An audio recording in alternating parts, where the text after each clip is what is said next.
যেন নির্বাচনী আবহে। হাওড়া লোকসভা কেন্দ্রে নির্বাচন পেরিয়েছে 20 মে। অভিযোগ, প্রায় 2 মাস ধরে নির্বাচনী কাজে যোগ দিয়েও পারিশ্রমিক মেলেনি গাড়ি চালকদের। মাথা পিছু বকেয়া টাকার পরিমাণ প্রায় 10 থেকে 12,000 টাকা। অভিযোগ, 2 মাস পেরোলেও সেই টাকা এখনো পাননি গাড়ি চালকরা। তাই বকেয়া ফেরতের দাবিতে শুক্রবার ডোমজুর বিডিও অফিসের সামনে হাওড়া আমতা রোড অবরোধ করেন গাড়ি চালকরা।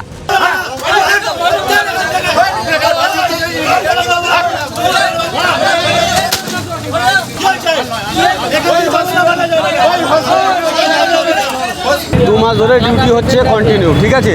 আমরা ইলেকশনে আগের দিনকে সব পয়সা পেয়ে যাই খোরাকির। আমাদেরকে 3 দিন খোরাকির পয়সা দেওয়া হয়েছে, তারপর একটাও কোনো টাকা দেওয়া হয়নি। দুবার কথা বললাম জয়েন্ট বিডিও সাহেবের সাথে, দুবার একই কথা হলো যে ঠিক আছে তোমাদের ইলেকশনের আগে মিটিয়ে দেওয়া হবে। কিন্তু আজ 2 দিন পর 3 দিনের মাথায় গেলে গণনা, এরপরে গণনা হয়ে গেলে আর আমাদের কোনো কেউ সাথেও থাকবে না, কেন এক একটা অফিসার এক এক জায়গায় ডিউটি চলে যাবে, তখন কেউ আর কারোর দায় ঘাড়ে নেবে না। আমরা সেই জন্য চাইছি যে গণনার আগে আমাদের খোরাকি আমরা পেয়ে গেলে আমরা অবরোধ তুলে নেবো, নাহলে আবার প্রতিদিন এইভাবে অবরোধ হবে। যদিও এ বিষয়ে ওসি ইনচার্জ নারায়ণ চন্দ্র মাহালের আশ্বাস, আগামী 7ই জুন একটি বৈঠকের মাধ্যমে গাড়ি চালকদের বকেয়া মিটিয়ে দেওয়া হবে।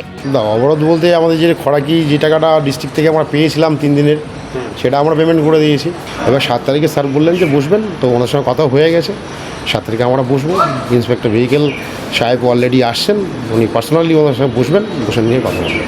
এখন দেখার বঞ্চিত গাড়ি চালকরা তাদের বকেয়া পান কিনা। প্রসেনজিৎ অধিকারীর রিপোর্ট, ক্যালকাটা নিউজ।